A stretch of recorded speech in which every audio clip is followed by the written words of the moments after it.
नमस्कार दोस्तों, राधे राधे। प्रेम से बोलिए श्री कृष्ण भगवान की जय। उज्जैन में स्थित ऋषि सांदीपनि के आश्रम में बचपन में भगवान श्री कृष्ण और बलराम एक साथ पढ़ते थे। वहाँ उनके कई मित्रों में से एक सुदामा भी थे। सुदामा श्री कृष्ण के खास मित्र थे। वे एक गरीब ब्राह्मण के पुत्र थे। सुदामा और श्री कृष्ण आश्रम से भिक्षा मांगने नगर में जाते। आश्रम में आकर भिक्षा गुरु माँ के हाथ में रख देते और भोजन करते, परंतु सुदामा को बहुत भूख लगती थी तो वे चुपके से कई बार रास्ते में ही आधा भोजन चट कर जाते।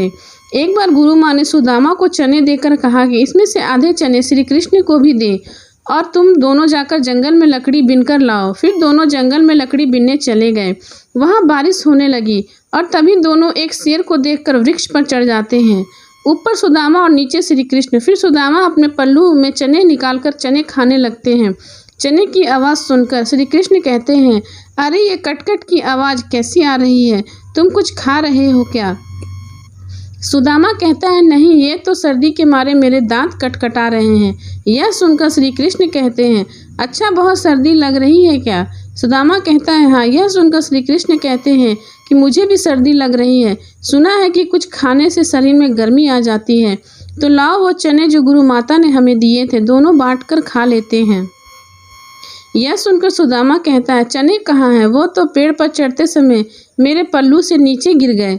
यह सुनकर श्री कृष्ण समझ जाते हैं और कहते हैं, यह तो बहुत बुरा हुआ। यह सुनकर नीचे की डाल पर बैठे भगवान श्री कृष्ण अपने चमत्कार से हाथों में चने ले जाते हैं और ऊपर चढ़कर सुदामा को देकर कहते हैं कि पेड़ पर फल तो नहीं, लेकिन मेरे पास ये चने हैं। सुदामा कहते हैं, ये तुम्हारे पास कहाँ से आए?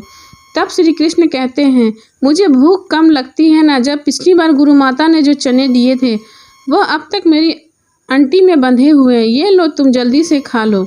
यह सुनकर सुदामा कहता है, नहीं नहीं, मैं इसे नहीं ले सकता। तब श्री कृष्ण पूछते हैं, क्यों नहीं ले सकते? सुदामा रोते हुए कहता है, क्योंकि मैं इसका अधिकारी नहीं हूँ और मैं तुम्हारी मित्रता का भी अधिकारी नहीं हूँ। मैंने तुम्हें धोखा दिया है। कृष्ण, मुझे क्षमा कर दो। कृष्ण कहते हैं, अरे जिसे मित्र कहते उसे क्षमा मांगकर उसे लज्जित न करो। इस प्रकार एक बार श्री कृष्ण सुदामा को वचन देते हैं कि मित्र, जब भी तुम्हें संकट में खुद को पाए तो मुझे याद करना, मैं अपनी मित्रता जरूर निभाऊंगा। बलराम और श्री कृष्ण को आश्रम में भिन्न भिन्न कार्य करते थे। एक बार श्री कृष्ण, बलराम और सुदामा भिक्षा मांगने के लिए जाते हैं। एक द्वार पर खड़े होकर तीनों भिक्षाम देही कहते हैं तो एक महिला अपनी बेटी के साथ भिक्षा लेकर बाहर आती और कहती है, ब्रह्मचारियों, आज आने में बहुत देरी कर दी। यह सुनकर श्री कृष्ण कहते हैं, माता, आज सारे आश्रम में सफाई करनी थी, बहुत काम था, इसलिए विलंब हो गया। आपको प्रतीक्षा करना पड़ा, उसके लिए क्षमा करें। यह सुनकर वह महिला कहती है, अरे क्षमा कैसी? मैं तो इसलिए प्रतीक्षा कर रही थी कि रोज तुम रूखी सूखी रोटी लेकर जाते हो। आज घर में मालपुआ बना था तो मैंने सोचा कि तुम जल्दी आ जाओगे तो गरम गरम खाओगे। देखो, मैंने कपड़े में ढककर मालपुआ गरम गरम रखा है तुम्हारे लिए। यह देखकर सुदामा का मन ललच जाता है और वह कहता है, मालपुआ? आज मालपुआ बने हैं? वह महिला कहती है, हाँ, आज घर में पूर्णमासी की पूजा थी। फिर वह तीनों ने मालपुए देखकर कहती है, अब इसे तुम जल्दी से खा लो, गरम गरम खाने में आनंद आता है। सुदामा तो खाने ही वाला था कि तभी श्री कृष्ण कहते हैं, नहीं माता, हम यहाँ नहीं खा सकते। वह महिला पूछती है, क्यों? तब श्री कृष्ण कहते हैं, आश्रम का यही नियम है, हमारी सारी भिक्षा गुरु के चरणों में अर्पित कर दी जाती है, फिर वह उनमें से जितना दे वही हम खाते हैं। यह सुनकर सुदामा को अच्छा नहीं लगता। यह सुनकर वह महिला गुरु के लिए भी मालपुए का एक पैकेट दे देती हैं। तब उन तीनों के पास 4 पैकेट हो जाते हैं। फिर तीनों वहां से चले जाते। रास्ते में एक नदी के किनारे रुककर बलराम और श्री कृष्ण हाथ मुंह धोने लगते हैं। इसी दौरान सुदामा मालपुए निकालकर चुपचाप खाने लगता है। तभी श्री कृष्ण उसे मालपुए खाते हुए देख लेते हैं और मुस्कुरा देते हैं। फिर वह चुपचाप उनके पास पहुंचकर कहते हैं, तुम समझते हो कि मैंने कुछ नहीं देखा। तभी सुदामा पत्तल को मोड़कर मालपुए से ढक देता है और कहता है, नहीं नहीं, मैंने तो कुछ भी नहीं खाया। तब श्री कृष्ण कहते हैं, देखो, झूठ बोलना पाप है। यह सुनकर सुदामा कहता है, और ब्राह्मण को भूखा रखना भी पाप है। यह सुनकर कृष्ण कहते हैं, मैं तुम्हें भूखा रख रहा हूँ, तुम सुदामा कहते हो, और क्या? उसने कितनी ममता से कहा है कि मेरे सामने खा लो, और तुम आश्रम के सारे नियम बता दिए। तब श्री कृष्ण कहते, नियम तो है, गुरुदेव को पता चलेगा तो वो क्या कहेंगे? यह सुनकर सुदामा कहता है, गुरुदेव को कैसे पता चलेगा? रोज हम 3 रोटी लेकर जाते हैं, तो आज भी 3 रोटी लेकर जाएंगे। हाँ, यदि तुमने गुरुदेव को न बता दिया हो तो। यह सुनकर कृष्ण कहते हैं, देखो मैं तुम्हारा मित्र हूँ और मित्रता का धर्म कहता है मित्र की कमजोरी पर पर्दा डालना चाहिए। यह सुनकर सुदामा कहता है, तो तुम नहीं कहोगे? श्री कृष्ण कहते हैं, कदापि नहीं। यह सुनकर सुदामा कहता है, तो फिर सारे मालपुए खा लूँ? श्री कृष्ण कहते हैं, हाँ खा लो। फिर सुदामा सारे मालपुए खा लेता है। तो श्री कृष्ण मालपुए की एक पत्तल निकालकर सुदामा को दे देते हैं और कहते हैं, ये तुम्हारे हिस्से की भिक्षा हो गई, गुरु माता को दे देना। यह देखकर सुदामा प्रसन्न होकर कहता है, कुछ भी कहो मित्र, तुम मित्र बड़े खरे हो। सुदामा जी भिक्षा और शिक्षा के बाद अपने ग्राम में भिक्षा मांगकर अपना जीवन यापन करते थे।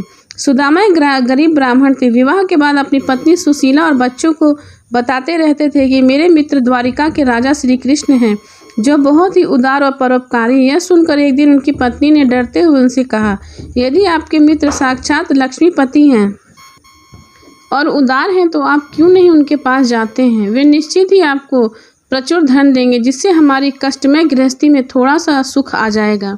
सुदामा संकोचवश पहले तो बहुत मना करते रहे, लेकिन पत्नी के आग्रह पर एक दिन वह कई दिनों की यात्रा करके द्वारका पहुँचे। द्वारका में द्वारपालों ने उन्हें रोका।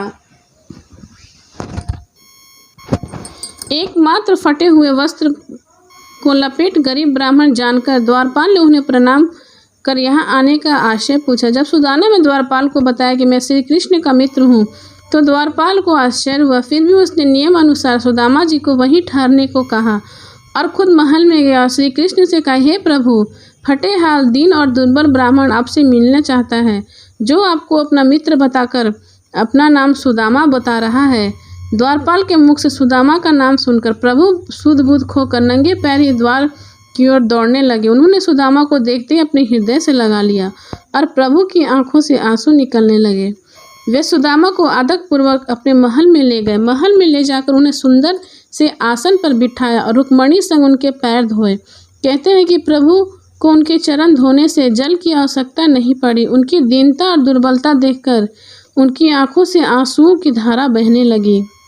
स्नान भोजन आदि के बाद सुदामा को पलंग पर बिठाकर श्री कृष्ण उनकी चरण सेवा करने लगे, तो गुरुकुल में बिताए हुए दिनों की बातें करने लगे। बातों ही बातों में यह प्रसंग भी आया कि किस तरह दोनों मित्र वन में समिधा लेने गए थे और रास्ते में मूसलाधार वर्षा होने लगी, तो दोनों मित्रों को एक वृक्ष पर चढ़कर बैठ गए। सुदामा के पास एक पोटली में दोनों के खाने के लिए गुरु माता ने दिए थे कुछ चने, किंतु वृक्ष पर सुदामा अकेले ही चना खाने लगे। चना खाने की आवाज़ सुनकर श्री कृष्ण ने पूछा कि क्या खा रहे हो?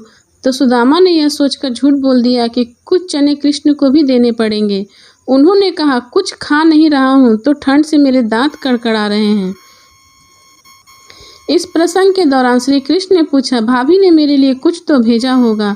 सुदामा संकोचवश एक पोटली छिपा रहे थे। भगवान मन में हंसते हुए, उस दिन चने छिपाए थे और आज तुम फिर से छिपा रहे हो। फिर भगवान ने सोचा कि जो मुझे कुछ नहीं देता मैं उससे कुछ नहीं देता, लेकिन मेरा भक्त तो अब इससे छीनना पड़ेगा। तब उन्होंने उसके हाथ से वो पोटली छीन ली और सुदामा के प्रबुद्ध कर्मों को छीन करके हेतु तंदुल में बेहद चाव से खाने लगा। फिर सुदामा ने अपने परिवार आदि के बारे में बताया, लेकिन अपनी दरिद्रता के बारे में कुछ नहीं बताया। अंत में प्रभु ने सुदामा को सुंदर शैया पर सुलाया।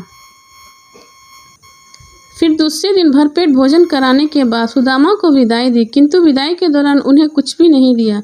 रास्ते भर सुदामा सोचते रहे कि हो सकता है कि उन्हें इसी कारण से धन नहीं दिया गया होगा, कहीं उनमें अहंकार न आ जाए। यह विचार करते करते सुदामा अपने मन को समझाते हुए जब घर के पास पहुँचे तो देखा कि उनकी कुटिया के स्थान पर एक भव्य महल खड़ा और उनकी पत्नी स्वर्ण आभूषणों से लदी हुई तथा सेविकाओं से घिरी हुई हैं। यह दृश्य देखकर सुदामा की आंखों से आंसू निकल आए और वे सदा के लिए श्री कृष्ण की कृपा के अभिभूत होकर उनकी भक्ति में लग गए और अपना जीवन यापन किया। और कृष्ण का नाम जपते जपते उन्हें वैकुंठ लोक की प्राप्ति हुई। प्रेम से बोले श्री कृष्ण भगवान की जय।